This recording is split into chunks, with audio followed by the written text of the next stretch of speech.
Quando eu cheguei aqui, que eu me deparei com aquela cena, vocês não têm noção o que eu entrei em pânico de ver aquilo.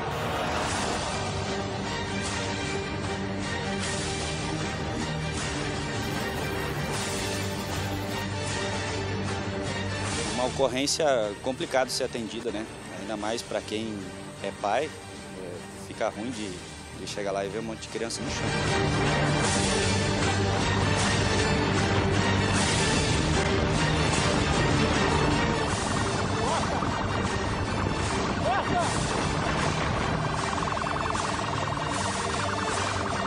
Nem sei como dizer, terrível assim.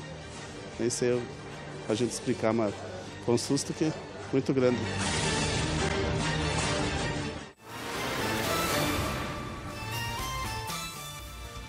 Estamos de volta, família do Balanço Geral, a partir de agora até a 1h15 da tarde, sempre no compromisso com a nossa comunidade. Como você viu, esse acidente envolvendo uma creche em Chapecó é o nosso principal assunto do Balanço Geral de hoje. E não existe como ser diferente.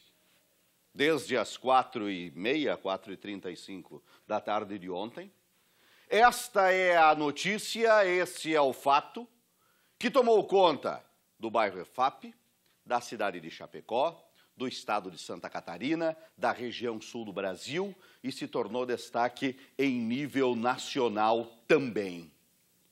E agora? Como está essa criançada envolvida nesse acidente? Como estão as famílias? Nós, enquanto RIC TV Record, enquanto Balanço Geral, a gente não mede esforço para trazer a informação detalhada para você. Desde o momento que o fato aconteceu, até agora, as nossas equipes não pararam de trabalhar. Vamos atualizar estado de saúde das crianças, refazer o momento do acidente ontem, buscar detalhes com o delegado que está cuidando, que fez o flagrante ontem e encaminhou o motorista para a unidade prisional. Enfim, conversar com a comunidade no entorno, com a administração pública aqui de Chapecó, para realmente, de forma muito transparente e sempre buscando com muita responsabilidade, apresentar para você a verdade que nos foi apresentada.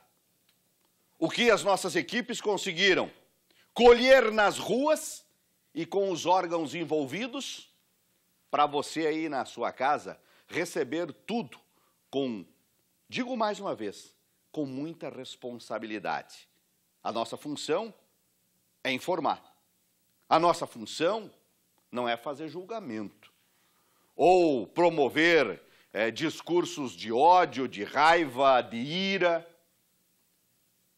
Nós precisamos, sim, relatar a respeito do que está sendo feito agora, torcer pela recuperação dessas crianças e a ação policial e da justiça em cima de todo esse fato. Cada um com suas obrigações, cumprindo de forma bem feita o seu papel, é o caminho para a verdadeira justiça e para a verdadeira resposta à nossa comunidade. Todos nós estamos extremamente tristes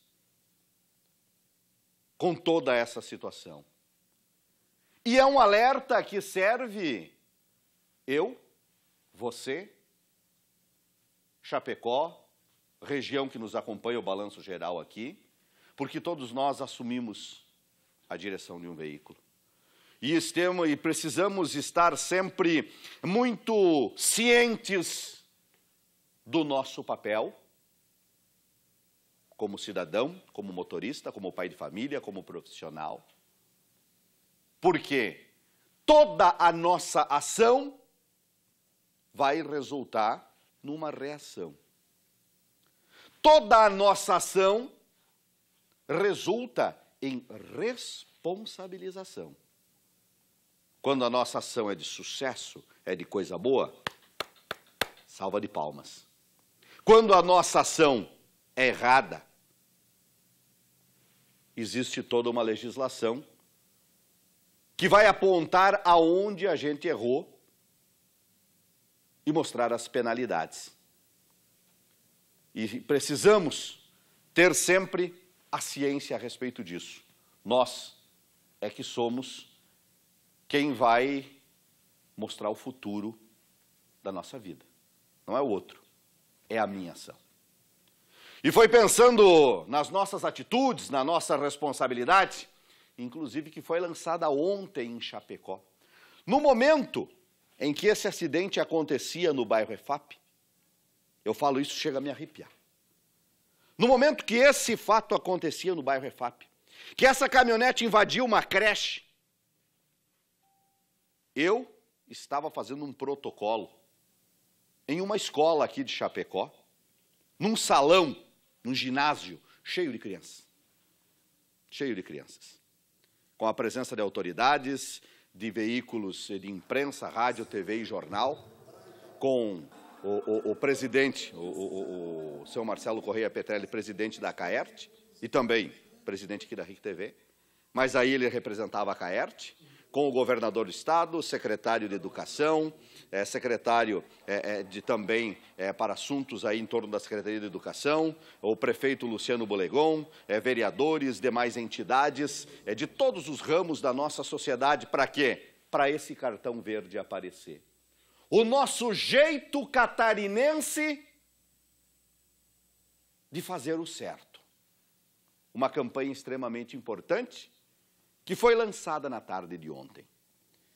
Enquanto eu estava reunido com as crianças ali, num outro local, a segurança pública e abnegados tentando salvar crianças. Esse é o nosso balanço geral de hoje, quarta-feira, 25 de abril de 2018, minha gente, que já está no ar. E diretamente, eu quero chamar o nosso Papaléguas. Diretamente quero chamar o nosso Papaléguas aqui. Pois não, produção, mais uma vez? Muito bem. Letícia Ferrari, já pode colocar ela na tela. Letícia, onde você está? Eu tenho informação que você está com o prefeito de Chapecó. Atualiza para a gente esse fato, as primeiras informações mais detalhadas a respeito desse caso da creche no bairro EFAP. É contigo, boa tarde, seja bem-vinda no Balanço de hoje.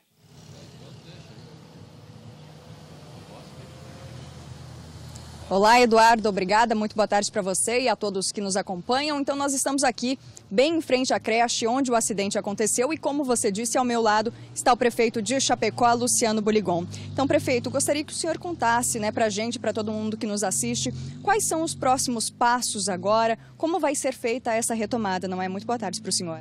Boa tarde, principalmente as vidas, Nós estamos imbuídos em guardar a vida daquelas crianças que estão no hospital ainda. Um pouco mais tranquilo agora de manhã com o boletim médico dando conta de que efetivamente elas vão se salvar.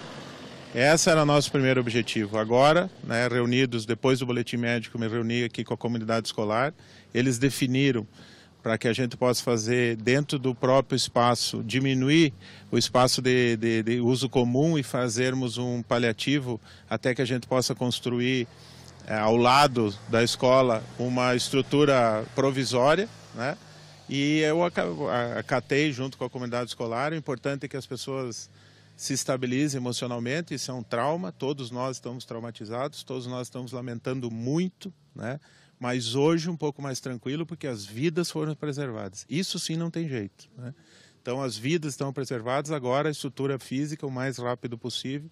Já estamos contando com os professores que estão abrindo dentro do próprio colégio um espaço, estamos montando ali um espaço provisório e em seguida vamos fazer a dispensa de licitação necessária para construir as casas pré-moldadas ao lado da escola. Esse é o que decidimos agora há pouco. Isso acaba entrando em outra questão, Hoje pela manhã, alguns pais e professores estavam fazendo um abaixo-assinado para melhorias aí na escola, no centro de educação. Então isso já está previsto, não é, prefeito? É isso aí, isso é natural, o trauma mobiliza as pessoas, a gente está preparado para isso. Mas enquanto os abaixo-assinados estão andando, nós estamos trabalhando, e estamos preservando a vida, estabelecendo uma relação de estabilidade emocional com a comunidade. É muito importante, eu fiz um apelo agora aos nossos colegas professores, que me ajudem nessa estabilização. E na quarta-feira, depois do feriado, as aulas vão voltar e nós vamos, a partir de então, ter um novo espaço, né, que nós vamos construir ao lado, ainda que provisório, mas vamos sair dessa sala alugada. E essa sala, ela guardava a segurança necessária, tinha BITS, tinha um contrato em vigor, estava agora um acidente que ninguém esperava, e acidentes infelizmente acontecem, ainda mais por um motivo de bebida, né, que nós lamentamos muito, esperamos que a justiça seja feita e que os punidos sejam efetivamente identificados e punidos. Ótimo, prefeito, muito obrigada pela participação. Então, vale relembrar, as aulas vão começar novamente quarta-feira que vem, e as crianças, então, vão se integrar ali no CEIM, no Centro de Educação. São essas as nossas primeiras informações. Eduardo, eu volto com você aí no estúdio. Segue rodando aí com o nosso Papaléguas, sempre informando a nossa comunidade. E esse é o assunto, como já falei na abertura do jornal, que está repercutindo no sul, em Chapecó, Santa Catarina, sul do Brasil, sem dúvida alguma. O caso deste carro, uma caminhonete, na verdade, que acabou invadindo esta sala de aula de uma creche em Chapecó. As nossas equipes buscaram todas as informações para atualizar você, para contextualizar, sempre primando pela nossa responsabilidade, né? Nós temos o VT para entender como aconteceu esse caso. Coloca aqui o VT no ar primeiramente, põe no ar. Este foi o fato mais marcante do dia na maior cidade do oeste catarinense. Era 4h30 da tarde, perto do horário de saída das crianças, quando esta montana, conduzida por um homem de 53 anos, invadiu o local e atropelou 8 dos 24 alunos que estavam na sala. Esta mulher, que mora ao lado da creche, tomou um susto ao ouvir o barulho do carro batendo na grade e na porta de vidro da escola. Meu esposo estava se ajeitando para ir trabalhar e daí a gente escutou o barulho que estava acontecendo, a gente escutou assim, porque estava quebrando grade, vidro, as coisas assim.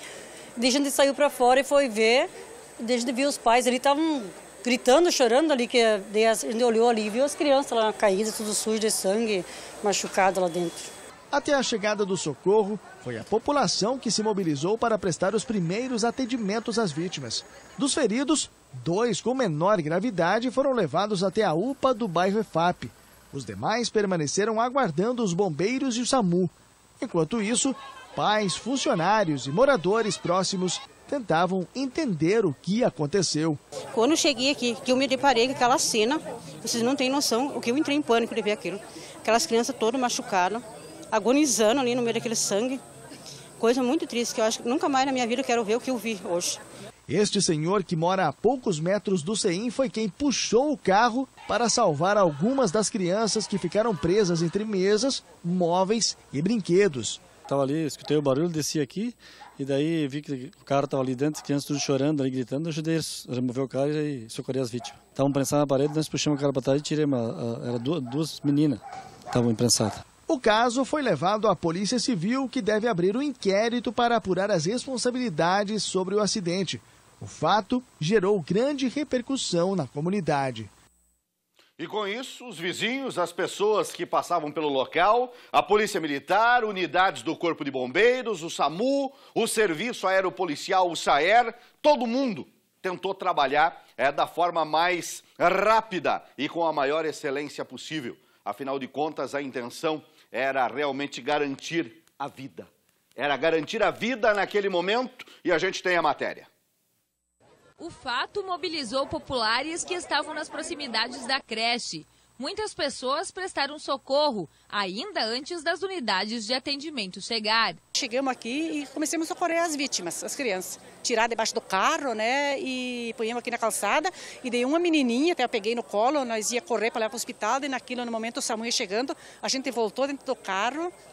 E daí deu pro SAMU a criancinha. E daí ela pegou a criancinha e disse assim, mãe, chorou, né, no meu colo. E eu disse assim, o que foi, filha? A mãe tá aqui, né? E naquilo ela desmaiou. Quando as unidades do Corpo de Bombeiros e do SAMU chegaram, 6 crianças, 3 meninas e 3 meninos, já estavam na calçada esperando pelo atendimento. A maioria com escoriações mais leves pelo corpo ou lesões um pouco mais traumáticas em membros superiores, nos braços.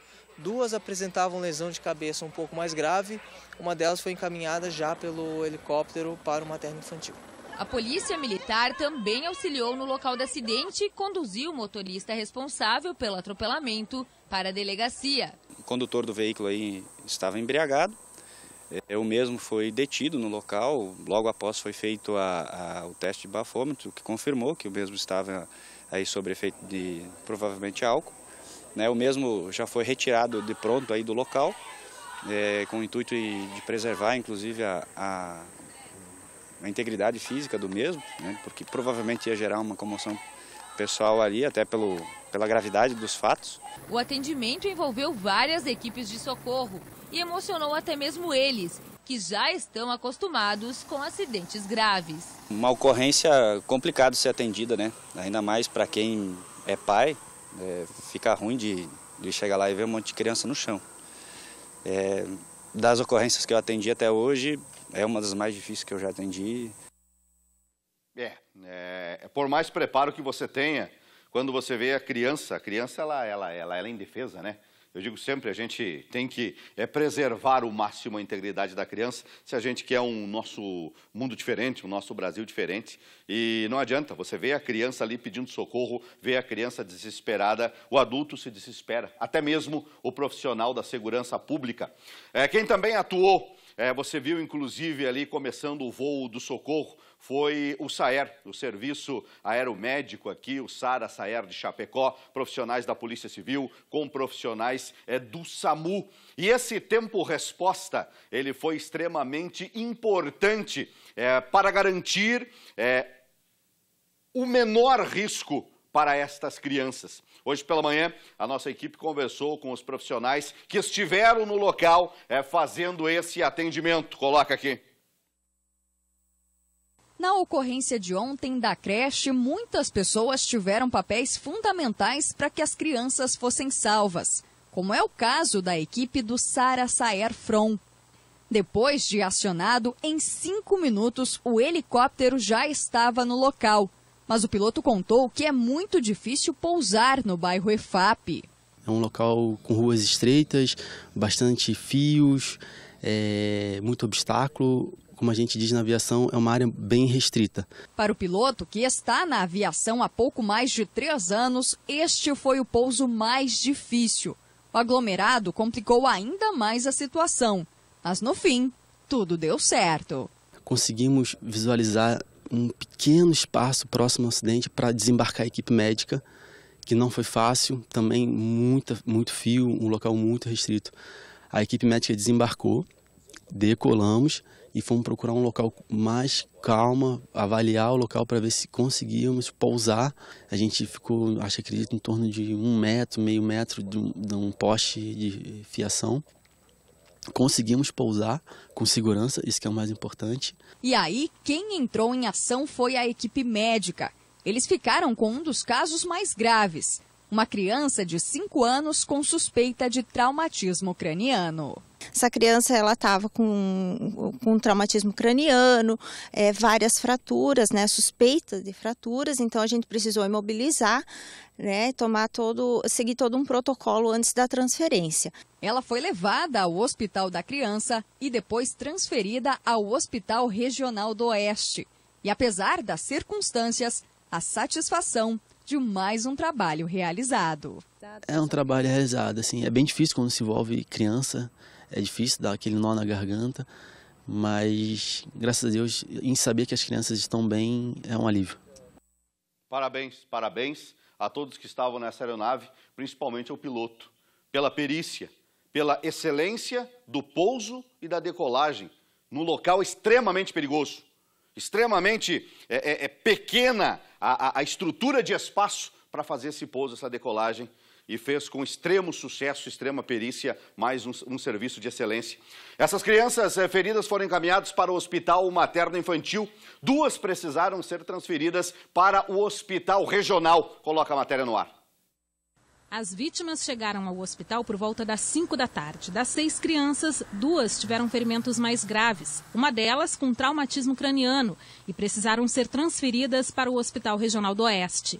As outras 4 tinham escoriações e ficaram em observação. As crianças chegaram, foram avaliadas, foram encaminhadas para radiologia e depois, então, as que necessitaram de suturas foram suturadas e as que tiveram mais complicações, foram 2, foram encaminhadas para o regional para a tomografia e exame neurológico e exame para os ortopedistas. As que estão agora aqui estão em estados bom, pode-se dizer, mas é protocolo que elas fiquem, por causa do politrauma, durante 24 horas.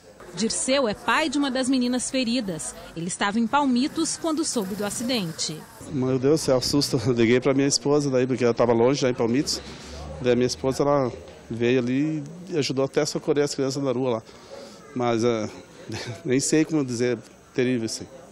Nem sei a gente explicar, mas foi um susto que muito grande. Depois do susto, o alívio ao saber que a filha teve apenas ferimentos leves. Agora só ela vir para casa e todos os familiares, todo mundo esperando lá, ela aliviado mesmo. Aí, nem tenho nem o que a explicação do coração nosso, como é que vai ser daqui para frente. O prefeito de Chapecó esteve nos 2 hospitais onde as crianças estão internadas e disse que o município está prestando assistência às famílias.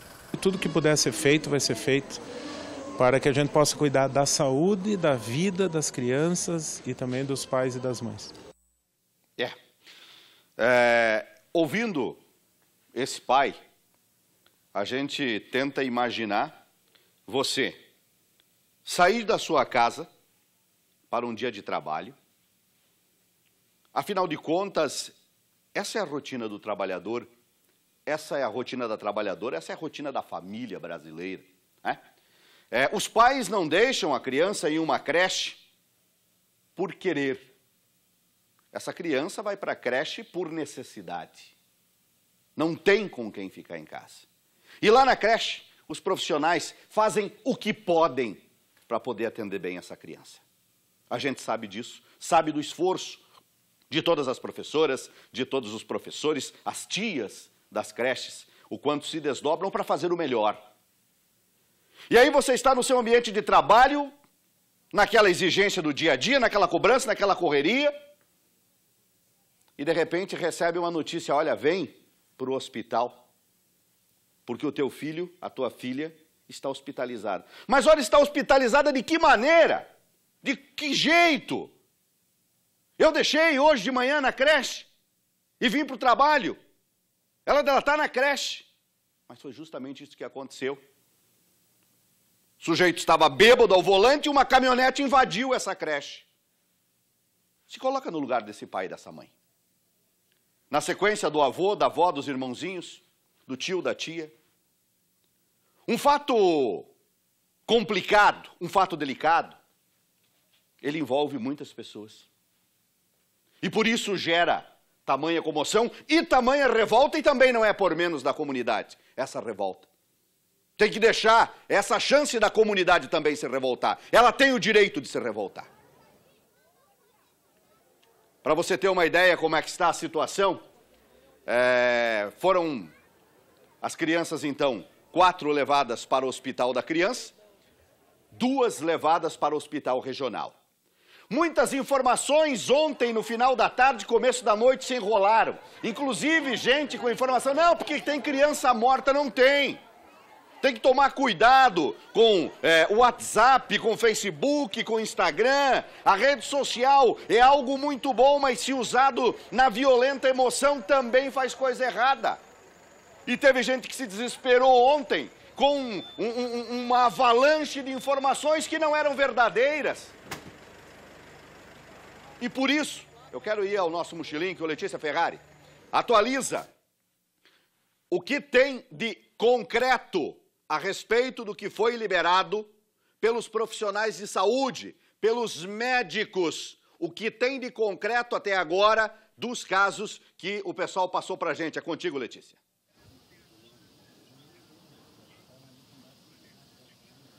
Então, Eduardo, agora há pouco, por volta das 10 horas da manhã, eles emitiram, então, um novo boletim médico. E quais são as informações desse laudo? As 4 crianças que estavam internadas no Hospital da Criança aqui de Chapecó já foram liberadas. Isso ainda durante a noite, durante a madrugada. Já em relação aos 2 casos mais graves, que são das 2 crianças que estão internadas no Hospital Regional do Oeste, a situação é a seguinte. Uma delas estava com hemorragia, mas essa hemorragia agora está controlada, só que, claro, a criança segue internada na UTI pediátrica. Além do mais, existia também uma criança que estava com traumatismo craniano e uma fratura do lado esquerdo da cabeça dela.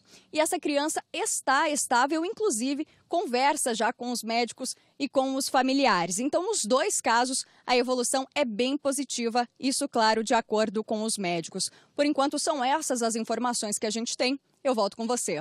Obrigado, obrigado. Atualizar, na verdade, atualizar com calma. Esse é o nosso principal objetivo, procurar esclarecer o máximo cada situação para que as informações não se percam pelo caminho e acabem sendo repassadas de forma muito afoita e desencontrada. No momento que você chega numa ocorrência, para quem não é repórter não tem noção, para quando você chega numa ocorrência, com cada pessoa que você conversar, ela vai te contar uma história. E nesse momento nem as pessoas envolvidas, os órgãos de segurança têm a ciência do que aconteceu. Dentro de uma ocorrência, num caso como esse aqui, pelo menos 1 hora se passa até que você tenha um prévio panorama de como foi. Prévio panorama. Isso tem que ser tratado com muita calma, para que seja esclarecido. Por isso que o trabalho de rua não é fácil. E eu falo bem de um trabalho de rua, onde eu conheço há mais de 20 anos. Eu conheço muito bem como é que é a rua e caso de polícia. Então, por isso tem que ter essa calma. Hoje pela manhã, inclusive, como foi falado na primeira intervenção que a Letícia entrevistou o prefeito ali, pais, professores, comunidade, o pessoal fez um abaixo-assinado reivindicando melhorias para o Centro de Educação Infantil. E a equipe do Balanço estava lá, põe no ar. As assinaturas estão sendo recolhidas desde as 7 horas da manhã, em frente ao Centro de Educação Infantil Municipal Pequenos Heróis. A intenção é mobilizar a comunidade, sensibilizar da importância e emergência de um espaço escolar adequado, né? E lembrando que não é uma discussão nova, a gente vinha encampando esse debate já com a escola há um certo tempo. E nunca foram tomadas as medidas necessárias, na verdade. O Antônio foi um dos que assinou. O filho dele já estudou na mesma creche onde o acidente aconteceu. E isso o motivou. Estamos exigindo que o Poder Público Municipal garanta para as crianças salas de aulas adequadas, com condições de ensino-aprendizagem e com segurança. Até o momento, 1.000 assinaturas foram recolhidas. O documento será entregue ainda hoje para o Ministério Público. A gente vai continuar acompanhando para também mostrar os desdobramentos aí da reivindicação da comunidade. Falando em comunidade, uma coisa que me chamou a atenção e tem muita gente, inclusive, comentando aqui nas nossas redes sociais. Quantas pessoas tem agora no Balanço? Nós já passamos de 1.000 hoje assistindo, estamos agora com 974, mas já passamos de 1.000 pessoas acompanhando o nosso Facebook. Muito obrigado a você no Facebook e na TV aberta. Mas eu não posso deixar de falar o seguinte: a quantidade de foto que rodou em rede social, mostrando criança caída, mostrando o rosto das crianças, mostrando aquele momento de agonia. Ora bolas, qual é a necessidade disso? Eu gostaria de entender. Eu sou muito burro, eu não consigo entender. Então eu gostaria que me ajudassem a entender qual é a necessidade de espalhar, através de redes sociais, fotos de um momento daquele, mostrando o rosto das crianças. Para que fazer isso? Isso vai ajudar no quê? No que isso ajuda? No que isso contribui na investigação da polícia? No que isso contribui no socorro das crianças? No que contribui? Eu gostaria de entender. Vocês viram alguma vez a gente colocar rosto de criança aqui? Alguém viu? Existe um estatuto para ser respeitado. Existe uma legislação para ser respeitada. E aqui não tem justiceiro. Aqui tem gente que informa com responsabilidade. Então, gente, como foi, de repente, para um tio, para uma tia, para um primo, receber numa rede social, num grupo de WhatsApp, mas meu Deus do céu, eu estou aqui em Curitiba, eu estou em Porto Alegre, esse aqui é meu sobrinho. Como é que é isso? Antes da gente divulgar as coisas e lançar ao mundo como se joga um travesseiro de pena, a gente tem que lembrar que tem gente, tem sentimento do outro lado. De repente, gente em tratamento de saúde que não poderia receber aquela imagem, que recebeu e a aparência da criança, e daí como é que fica a minha responsabilidade? Digo isso indo mais além. As ofensas contra um cidadão que não devia nada. Um cidadão que não devia nada. Um trabalhador que ele estava trabalhando numas casas acima, fazendo ali um serviço de construtor, viu aquela confusão e desceu a ajudar. Desceu a ajudar. Colocaram a foto do homem nas redes sociais como ele sendo o motorista do carro. O cidadão, o abnegado, o trabalhador, o pai de família, ele quis ajudar a socorrer, meu Deus. Então, gente, isso se chama responsabilidade. Responsabilidade. Esse é o trabalhador, ó. Esse é o trabalhador. E o pessoal até colocou na rede social: pessoal, esse é meu pai, uma filha desesperada. Ele foi ajudar a socorrer as criancinhas em Chapecó. Tiraram essa foto dele e estão falando que ele era o motorista. Ele não tem nada a ver com isso. É um senhor de bem, que mora perto, que não tem vício nenhum, que é um trabalhador, que correu para ajudar a salvar meu pai. Esse homem, ele tem que ter uma salva de palmas. Ele tem que ser aplaudido, não criticado. Esse homem, o pessoal tem que agradecer diariamente ao serviço que ele fez, ajudando com tantas outras pessoas da comunidade que correram ajudar. Então, na verdade, ele é mais um herói anônimo que acabou sendo ameaçado nas últimas horas por causa que uma foto errada foi parar em rede social. É justo. Se coloca no lugar desse trabalhador. Se coloca no lugar do trabalhador. Aí tem gente que xinga: não, porque vocês têm que meter a foto de todo mundo no ar. E quando comete uma injustiça dessa, num fato mal apurado, quem paga a conta? Quem paga a conta? Se fosse o meu pai, se fosse você que está assistindo o jornal, qual seria o tamanho da sua indignação? Eu sei que quando tem bandido, a minha vontade é colocar a foto aqui. Mas eu tenho limites no meu trabalho.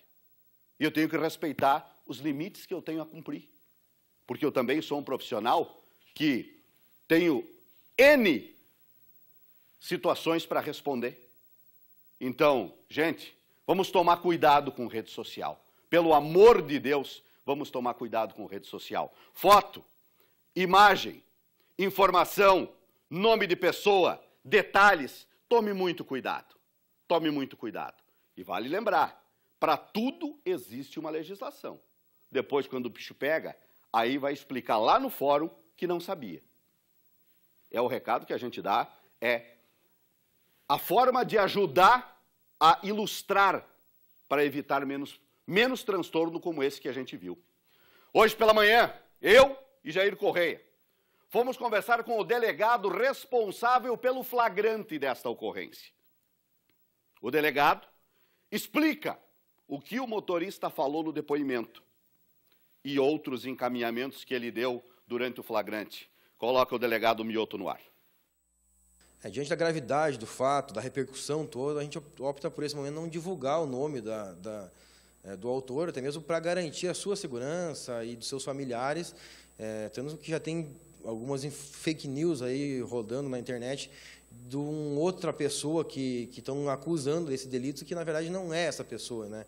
Então, nesse momento a gente não vai divulgar, mas a gente pode dizer que ele é uma pessoa aparentemente sem problemas com a justiça. Ele possui profissão lícita, ele tem emprego, ele tem residência fixa. Bom, ele foi interrogado, ele acabou confirmando que havia ingerido bebida alcoólica na parte do almoço, parte da manhã, e disse que ingeriu pouca quantidade de álcool. Porém, ele informou que possui uma doença no fígado em face do consumo excessivo de álcool anteriormente, que ele já estava tratando essa doença. Apresentou uma série de remédios controlados que ele faz uso diário em face desse controle. E no momento do acidente ele informou que não sabia como que causou o acidente, se o veículo teve uma pane mecânica, ele informou que não, mas disse que não sabe se perdeu o controle, se aconteceu alguma coisa, se estava entrando na residência, acreditava que estava chegando em casa, simplesmente falou que não sabe como que aconteceu o acidente. Então, na sequência, a gente encaminhou essa documentação toda, a cópia do procedimento, para a delegacia da área, que vai dar sequência nessas investigações. Eles vão continuar coletando algumas informações, auxiliando a perícia a ser realizada no local, também ouvindo testemunhas, juntando os outros prontuários médicos e os laudos periciais das vítimas. Enfim, tem algumas diligências ainda que têm que ser feitas, e agora ele vai ser submetido a uma audiência de custódia, em que vão verificar se a prisão foi dentro da legalidade, se ele teve alguma lesão, ou se é necessário algum suposto investigação de abuso da autoridade, que não é o caso, e também verificar se é o caso dele manter essa prisão dele, se ele vai ficar preso, que nós representamos pela conversão do flagrante em preventiva, ou se o judiciário vai entender que, pelo crime, pelas circunstâncias, enfim, ele deve responder em liberdade, com outras medidas alternativas à prisão, ou se deve ser mantido preso. Então, ele vai passar por essa audiência de custódia, onde vai ser verificado todas essas circunstâncias e situações. Está aí. Até aqui é o trabalho da Polícia Civil no flagrante. Agora, o homem foi levado para a unidade prisional, na sequência vai para a audiência de custódia, onde o juiz vai analisar tudo isso. E como disse o delegado, ou entende, se transforma o flagrante em prisão preventiva, que continua preso até o julgamento, ou transforma em responder em liberdade. Isso aí agora é entendimento do juiz. A Polícia Civil trabalhou até aqui. Para mais detalhes dentro do inquérito, tudo que foi levantado pelo delegado Mioto vai para a delegacia da área, para a 3ª DP do bairro EFAP, que pode ouvir mais testemunhas, ouvir mais pessoas próximas ao fato, pedir reforço pericial no local, através do Instituto Geral de Perícias. Aí vai depender do entendimento do delegado que tocar o restante do inquérito. O flagrante vai até aqui e agora vai para apreciação do juiz. E a gente vai aguardar o desdobramento também desta situação. Agora, uma coisa que fica extremamente clara para todos nós é o seguinte: jamais na nossa existência existe uma combinação que poderá dar certo. A combinação da maconha com o volante, do crack com o volante, da cocaína com o volante, da droga sintética com o volante. Jamais vai dar certo o álcool com o volante. As primeiras que eu falei são tidas como drogas ilícitas, os entorpecentes. E o álcool é tido na nossa sociedade como a droga lícita. Jamais combinação de qualquer tipo de produto que possa alterar a nossa capacidade psicomotora, a gente pode ingerir antes de dirigir. Isso serve para aquela brincadeirinha depois do churrasco, isso serve para a brincadeirinha depois do futebol da quarta-feira, para a brincadeirinha depois do jogo de baralho, para aquela volta da festa do domingo lá da comunidade da igreja, para aquela viagem depois do almoço com parentes. Isso serve, de tudo isso, exemplo para cada um de nós motoristas. Nós somos responsáveis pelo que praticamos a partir do momento que entramos num veículo, independentemente de ano, marca ou modelo, atrelamos o cinto de segurança, muitos também não, acionamos a ignição e vamos ao destino. A responsabilidade é nossa. Por isso, tem que ser chamada a responsabilidade ao rigor da lei. Agora fica com o judiciário o desenrolar desta situação e, como eu disse, o balanço vai continuar acompanhando para você.